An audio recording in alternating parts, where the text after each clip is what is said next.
La guerra del agua en Cochabamba tuvo una significación muy importante, no solamente porque esta victoria, producto de una rebelión popular contra la imposición de un modelo privatizador impulsada por el Banco Mundial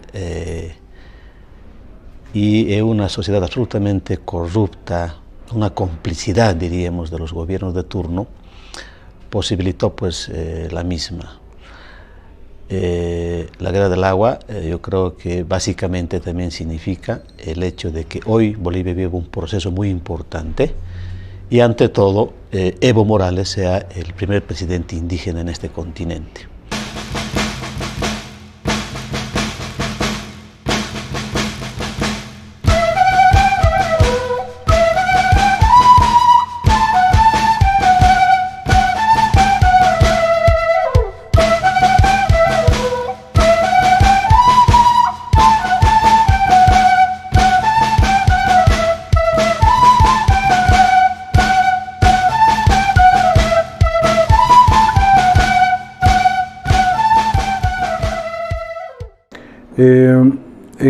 En la movilización del agua, la característica principal fue la articulación de las diferentes organizaciones sociales, a tal punto que tuvo la capacidad de tener movilizado a toda la población. A partir del año 2000, las diferentes organizaciones del país vieron que era posible la recuperación de los recursos naturales, de los hidrocarburos, era posible de que se podía parar el modelo neoliberal. Y fue desde Cochabamba que logramos sacar a una transnacional y logramos recuperar nuestras fuentes de agua, logramos recuperar la administración de nuestras aguas y logramos consolidar los usos y costumbres y consolidar lo que es la administración autogestionaria y lo que es la administración en base a las diferentes culturas que tenemos en nuestro país. Aplicación del modelo neoliberal que hacía que a través de una democracia representativa se tomaran decisiones, se realizaran contratos, se hicieran leyes en función de los intereses de los grupos que capturaban el poder político y que ostentaban el poder económico en nuestro país. Entonces, la larga lucha de las organizaciones sociales tradicionales como la de los sindicatos, sumadas a las acciones, a las actividades, a la tradición de algunas otras organizaciones sociales que se vienen a denominar después movimientos sociales, confluyen para empezar a observar un tema que era sensible para todos y era el tema del agua. En ese momento había una ley de servicios básicos y esa ley particularmente estaba estableciendo en términos generales la privatización del servicio de agua potable.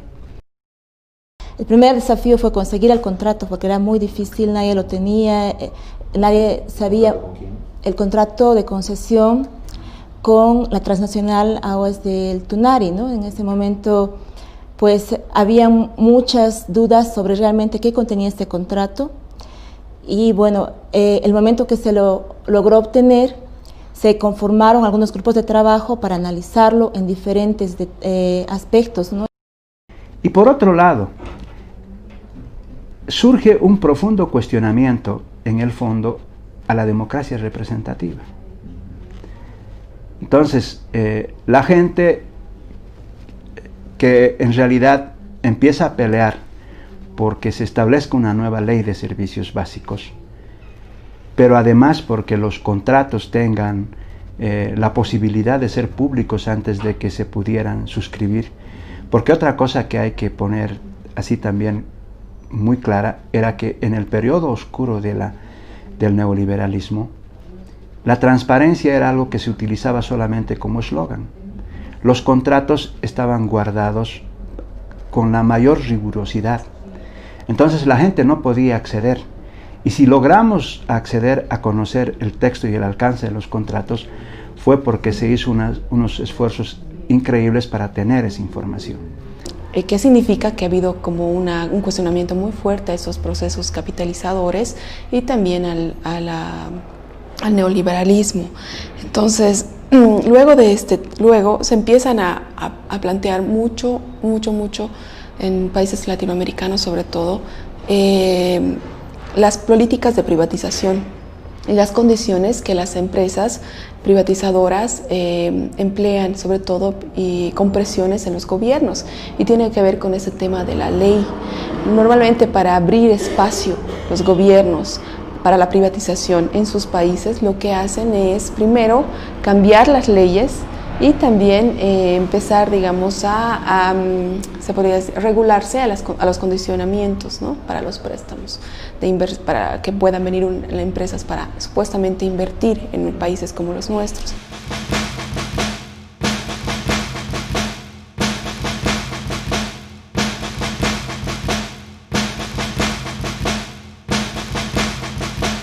Y existía el gran riesgo de que todas estas fuentes de agua potable y de riego iban a pasar a manos de la transnacional. Posteriormente hicimos análisis también de la ley 2029, que fue promulgada a espaldas de la población, de las organizaciones sociales. Esta ley le daba legalidad a ese contrato inconstitucional.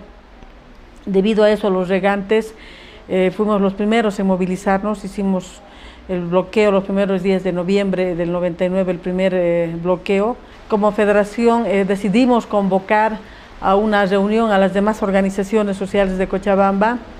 Lo hicimos el 12 de noviembre en nuestra sede. Es ahí donde se formó, en la sede de la federación, la Coordinadora del Agua. La Coordinadora es un movimiento social surgido como respuesta a través de la pérdida de la credibilidad de las instituciones civiles tradicionales y los partidos políticos. La Coordinadora es el espacio donde la gente delibera, es decir, opina, discute, decide y ejecuta las acciones a seguir. Si el gobierno no quiere que Aguas del Tunari se vaya, el pueblo tiene que sacar Aguas del Tunari, compañeros. La privatización del agua en Bolivia significó ante todo que el neoliberalismo, el capitalismo, esta política absolutamente ciega y criminal de las transnacionales y del Banco Mundial lleguen a afectar de manera muy grave la vida cotidiana de la gente. Podemos hablar de privatización de los aviones, de los minerales, de los ferrocarriles. Eso no afecta tanto la vida cotidiana de la gente como la privatización del agua. Es por eso que cuando se da esta medida, no solamente salen los sectores afectados económicamente por esta medida de privatización, sino ante todo sale la gente que no tiene agua, es la gente que está a la cabeza de las protestas, porque ante todo la gente dice: no se puede gestionar la vida si no puedes tener agua. Además, el agua produce la recuperación de los valores, de la cultura de nuestros padres y nuestros abuelos, cuando se dice que el agua es un regalo generoso de la Pachamama y que el agua es de todos, pero al mismo tiempo el agua es de nadie y por lo tanto nadie, menos una transnacional, puede apropiarse del agua. La gente se autoorganiza, se autoconvoca, organiza una coalición denominada la Coordinadora de Defensa del Agua y de la Vida, que al mismo tiempo yo diría se organiza tal como el agua nos enseña, es decir, una forma organizativa transparente, horizontal y en movimiento además. Esta coalición, compuesta por niños, jóvenes, varones, mujeres y ancianos del campo y la ciudad, es la que se moviliza durante 5 meses y logra ejecutar medidas de movilización, pero también de proposición, porque la privatización del agua significó elevación de las tarifas de agua a los que estábamos conectados a la red central, hasta en un 300%, una expropiación de los sistemas de agua autónomos construidos con el esfuerzo colectivo de la gente en las zonas periurbanas y en el campo, pero ante todo significa la creación de un mercado de aguas donde las fuentes de agua, como ríos, lagos, lagunas, tajamares y pozos de agua, que habían sido utilizadas por las comunidades campesinas durante siglos, de manera absolutamente autónoma, en base a sus propias leyes, desde la perspectiva de la comunidad, es que con la ley de aguas esto desaparece y cualquier inversionista extranjero se podía apropiar de estas fuentes de agua, dejando en la absoluta incertidumbre e inseguridad para la vida de las comunidades campesinas.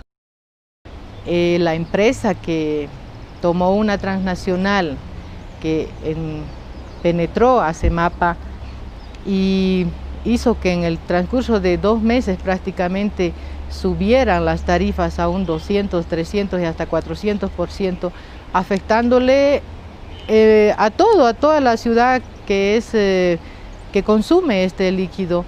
Y ahí fue el malestar donde empezó por los barrios, las organizaciones, algunos líderes que tuvieron acceso al documento, al contrato, donde empezaron a denunciar, y los usuarios como yo empezamos pues a informarnos más y a ver que era algo que no se podía aceptar, porque simplemente era esta empresa Aguas del Tunari quería lucrar a costa de los ciudadanos.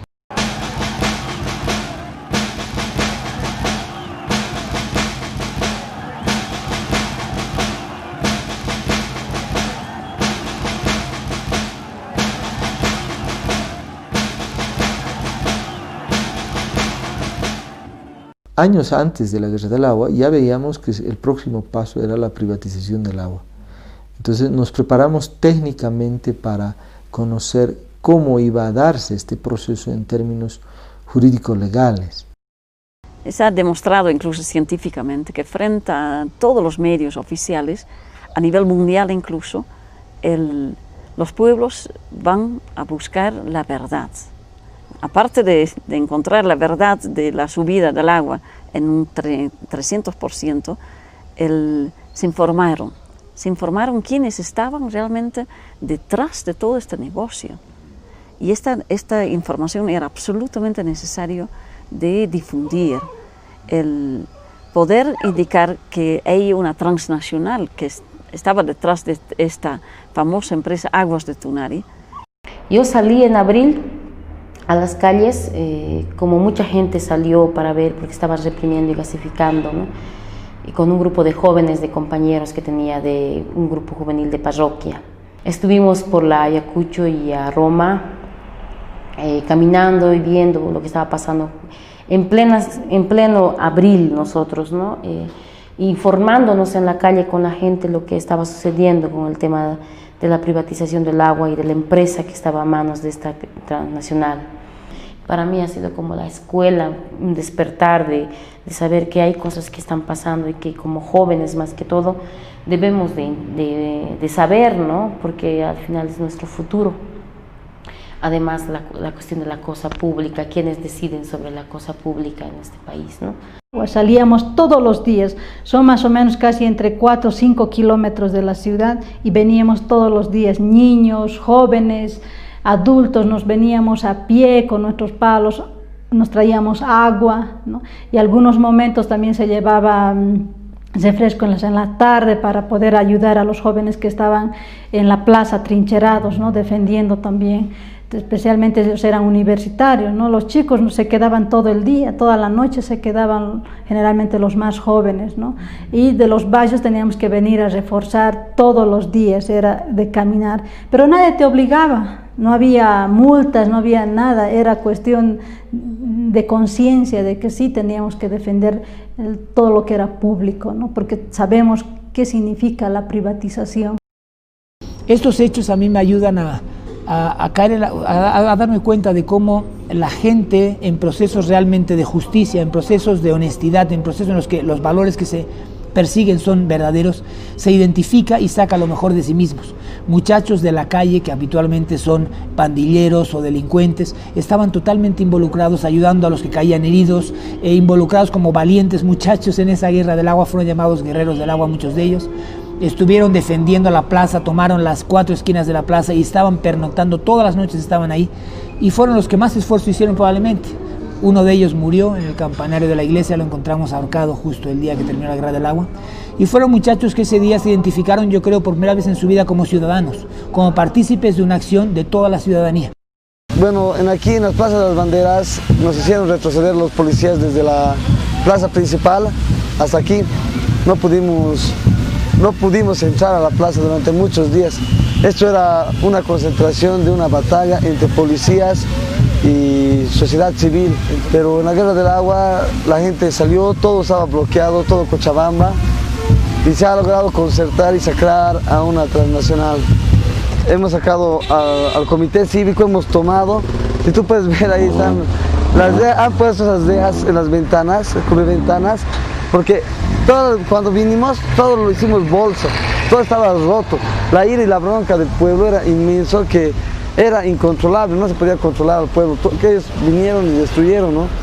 Que nadie quería ser un héroe, mártir, pero sí sabíamos que iba a haber heridos, sabíamos que iba a haber mucha gente golpeada, arrestada, torturada, pero teníamos que hacer esa guerra, ¿no? Porque era algo importante, es la guerra del agua, ¿no? En el contrato era mucho más duro el tratamiento porque el gobierno se empeñaba en proteger a la transnacional, a pesar de que habíamos demostrado, los compañeros profesionales técnicos que estaban en esa comisión, habían demostrado que hasta la constitución de esa sociedad de Aguas del Tunari era absolutamente ilegal. Decidimos nosotros convocar a un referéndum, ¿no?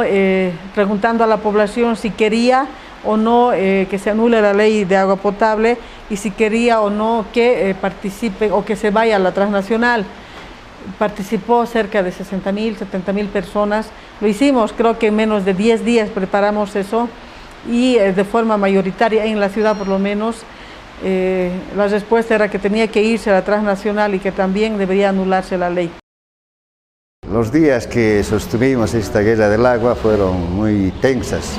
Por consiguiente, la policía y los ejércitos de represión pretendían siempre anular a los principales dirigentes, en este caso a Óscar Rivera y Omar Fernández, quienes conducían todo este movimiento.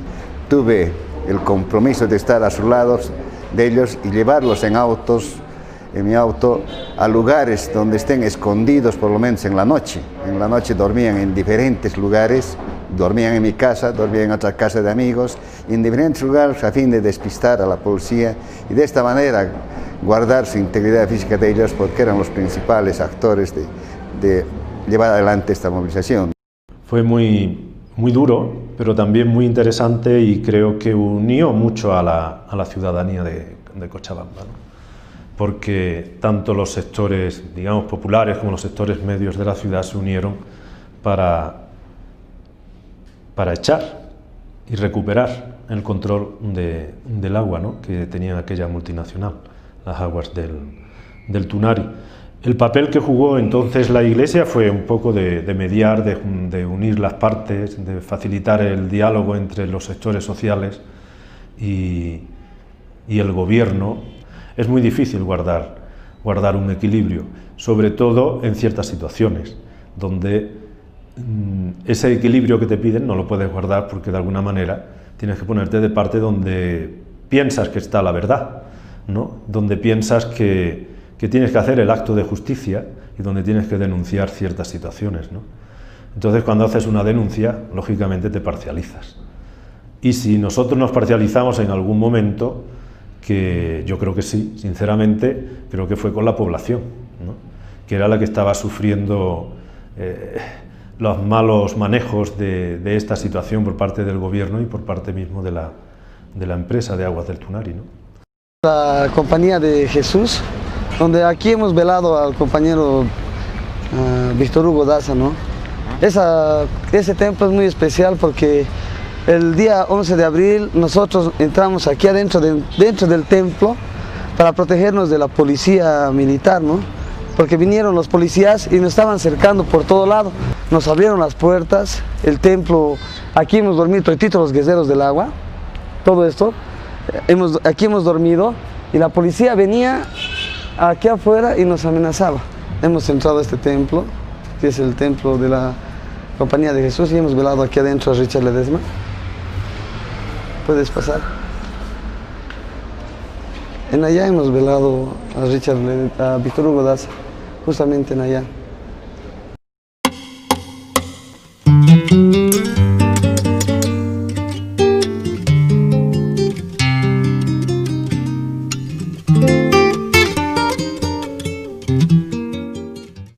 Se paralizó económicamente todo el departamento porque los regantes, ayudados por la Federación de Campesinos, bloquearon todos los ingresos a la ciudad, se paralizó económicamente, siempre con heridos, con bajas de parte nuestra, hasta que el mes de abril, nosotros llamamos un poco la batalla final, fue la decisiva, ¿no? Se empezó un bloqueo el 4 de abril y terminó el 11 de marzo, ahí murió un compañero, hubo bastantes heridos, fue un enfrentamiento muy fuerte y el gobierno se vio obligado a imponer un estado de sitio. Yakusninchikta mana otiachikuspa manataq mana ujruna apaygachan, mana chayqa tukuy pueblo de Cochabamba apaygachan. Entonces el objetivo era no entregar a las manos de los transnacionales el agua, sino administrar ellos mismos. Eso era la idea al final y se ha logrado de expulsar al Aguas del Tunari, que ha sido es un empresario muy grande a nivel de Norteamérica. Entonces hemos logrado, la lucha no ha sido en vano. Se ha derramado la sangre, ha habido heridos, gracias a las bases. Las bases lo que se han levantado y ha sido una fuerza muy grande gracias a la lucha del pueblo que agua en Cochabamba no se ha privatizado. Resaltar también la participación de los movimientos sociales que, como dije anteriormente, no estaban organizados, ¿no?, como una estructura fuerte en esos años, pero salieron también en manifestación al sector de los cocaleros y toda la clase obrera, campesina, sindical, ¿no? Y fue ahí que se inició realmente la lucha por la preservación de los recursos naturales y la recuperación de las empresas privadas, ¿no? Y que no se puede jugar con un recurso natural como es el agua porque es una fuente de vida. Todo es la calle Avenida Heroínas, fue el centro donde empezamos a desbloquear la policía. De aquí a 2 cuadras está la policía. Nosotros tomamos la policía. Aquí me han arrestado el 7 de abril. Todo este lado al otro lado hemos tomado, hemos reventado, ¿no?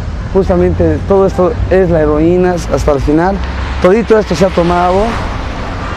Aquí fue donde era el enfrentamiento más fuerte en esta calle, en la Ayacucho, en la Bautista y en la España. Y Bolívar sobre todo, ¿no? Fue increíblemente una guerra, era un campo de guerra todo esto. Era un campo de guerra increíble. Todo el tiempo estábamos con gasificadas, enfrentamientos, luchas, la gente estaba emputada, pero estaba con la sangre hirviendo y el corazón caliente.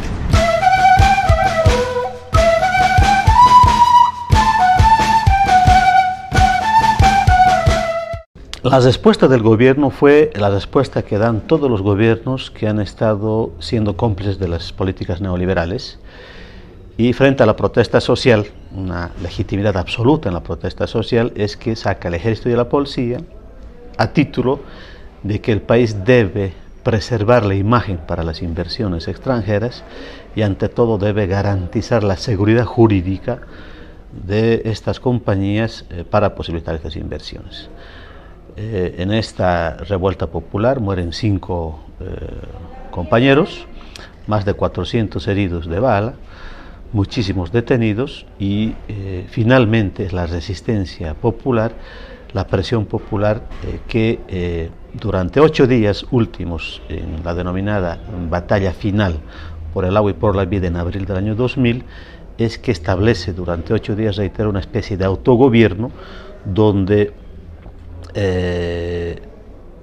la única instancia, el único espacio que gobernaba esta región de más de 2 millones de habitantes eran las asambleas populares, era el cabildo donde existían más de 100.000 personas en la plaza principal y era la única autoridad. Habían desaparecido toda aquella autoridad legalmente establecida como la gobernación, la alcaldía, los partidos políticos. No había ningún tipo de organización partidaria, institucional o civil tradicional, sino que era el pueblo organizado en torno a la Coordinadora del Agua la que tomaba las decisiones y fijaba el rumbo del conflicto. Esto asustó mucho al gobierno. El gobierno no tuvo otra alternativa que romper el contrato con la empresa norteamericana Bechtel, que había logrado la concesión para el manejo de la empresa de agua durante 40 años, pues no duró más de medio año esta concesión, y además el Congreso Nacional en 24 horas aprobó una nueva ley propuesta desde la base, desde las comunidades campesinas y los pueblos, las regiones populares, que mínimamente garantizaba el agua como un bien común, como un derecho colectivo, y que no podía ser privatizada el agua. De hecho, es la primera vez en nuestro país que una ley es reformada en aproximadamente el 50% de sus artículos. Eso históricamente nunca se había dado. Esta es la primera vez y pues se debe justamente a esto que, como te digo, algunos llamaron esta alianza entre los sector técnico, digamos, y los movimientos sociales, ¿no? Que encuentran, digamos, intelectuales comprometidos, ¿no? Con sus demandas, que les van a dar un respaldo, ¿no? Teórico, un respaldo, digamos, de conocimiento más técnico a lo que ellos estaban pidiendo. Hay dos cosas que son importantes ahí, ¿no? Uno, que la ley que habían aprobado los parlamentarios fue desechada y se aprueba una ley que se trabajó con los movimientos sociales. Con la fuerza de la movilización, con la fuerza que habían adquirido las organizaciones populares en la ciudad de Cochabamba, logramos que el Congreso se reuniera como nunca para tratar un tema específico. Y es que llevamos nosotros un proyecto de ley a la ciudad de La Paz para que el Parlamento lo discutiera y lo aprobara. La guerra del agua es un sector que logra derrotar, obliga a un gobierno a derogar un contrato, a modificar una ley.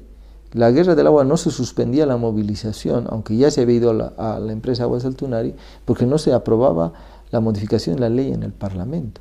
Se obligó a que durante esos días de abril se reuniera y la Cámara de Diputados y la Cámara de Senadores y aprobaran.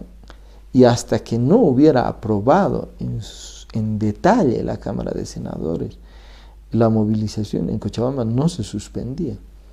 Es decir, fue un hecho contundente. El poder legislativo y el ejecutivo, bajo la presión de los movimientos sociales, hasta que esto se cumpla en un 100%.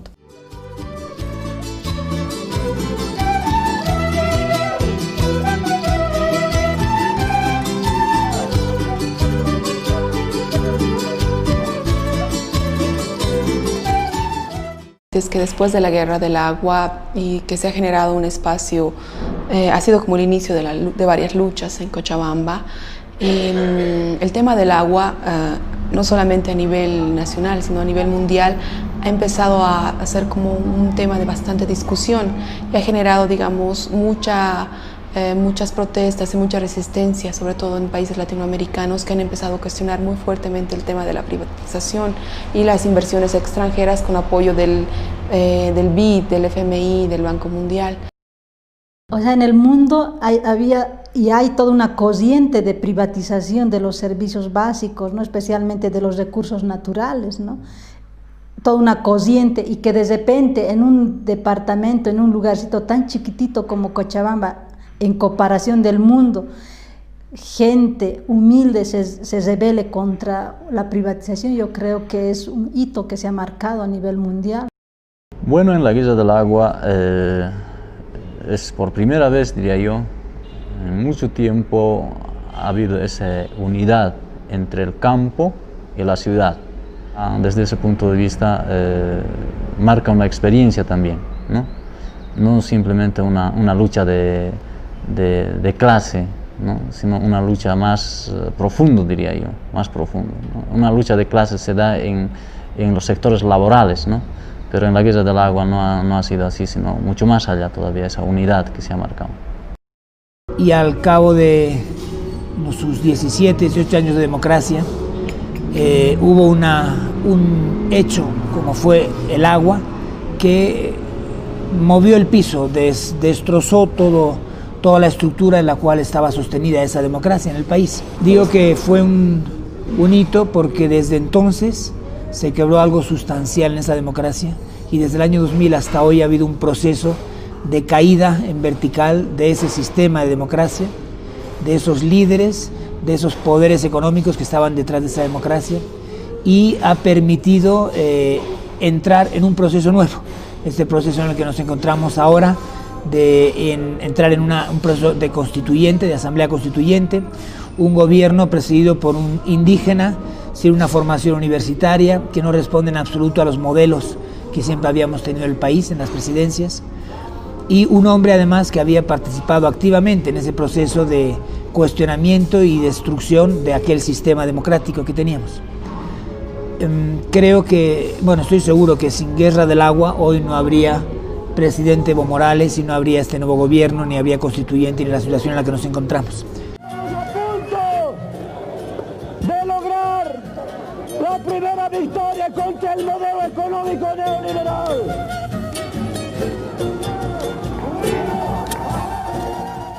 Esta es la plaza principal, estamos en plena plaza principal, 14 de septiembre. A mí me nombraron el banderas porque yo andaba siempre con la bandera roja, amarilla y verde boliviana en adelante, siempre, enfrentándome con los policías, con los dálmatas, con los militares. Tomamos la plaza y me quedé en aquí. En aquí formamos las trincheras y logramos aquí hacer los puntos de estrategia, ¿no? Logramos tomar la plaza, logramos cercar todo Cochabamba, toda la plaza.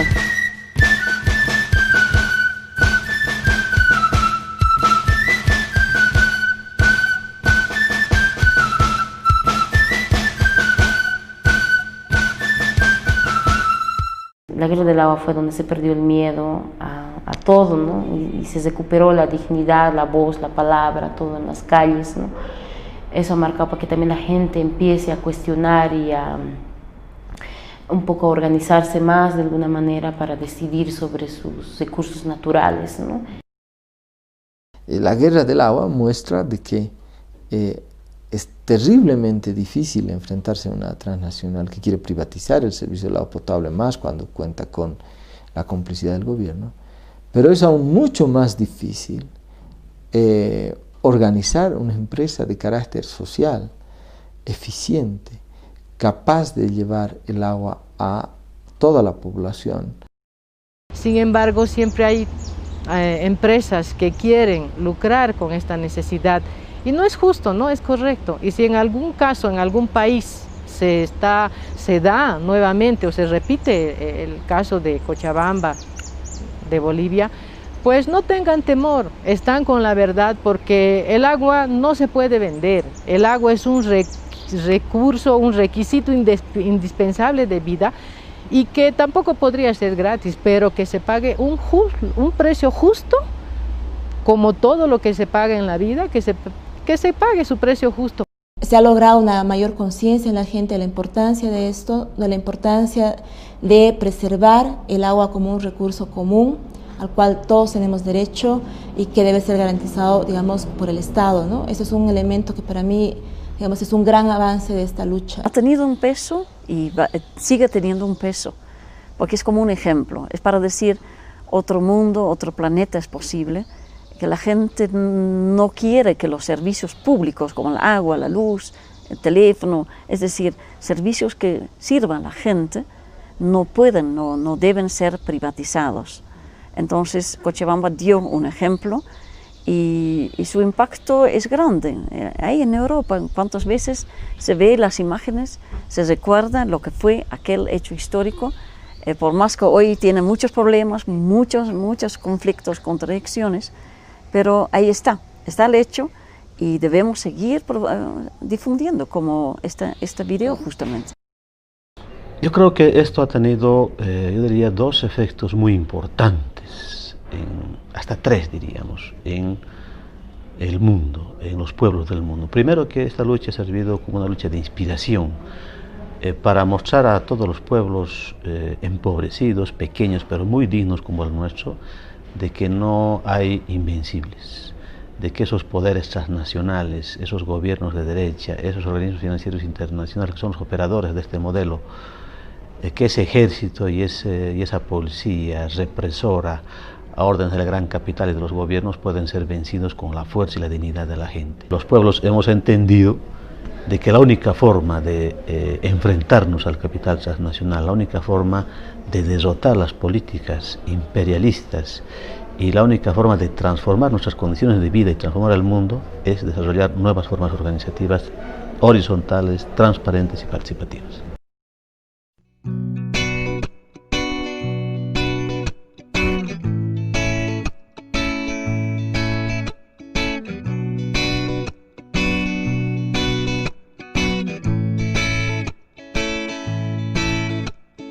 Hay que ver la mano que sujeta gritos en lo alto de la altura, con su voz de coca, con su piel de invierno, con las perpetuas cicatrices del sonido inevitable de la vida, de la vida, de la vida, de la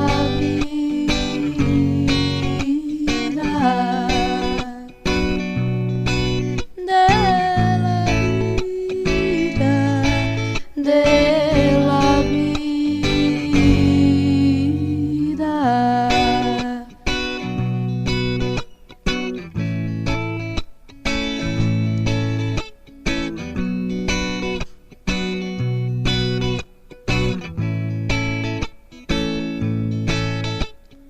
Hay que ver al niño trepando en las naranjas, disparando la memoria, la más reciente memoria, la que finge sus cadáveres, el murmullo de la tierra.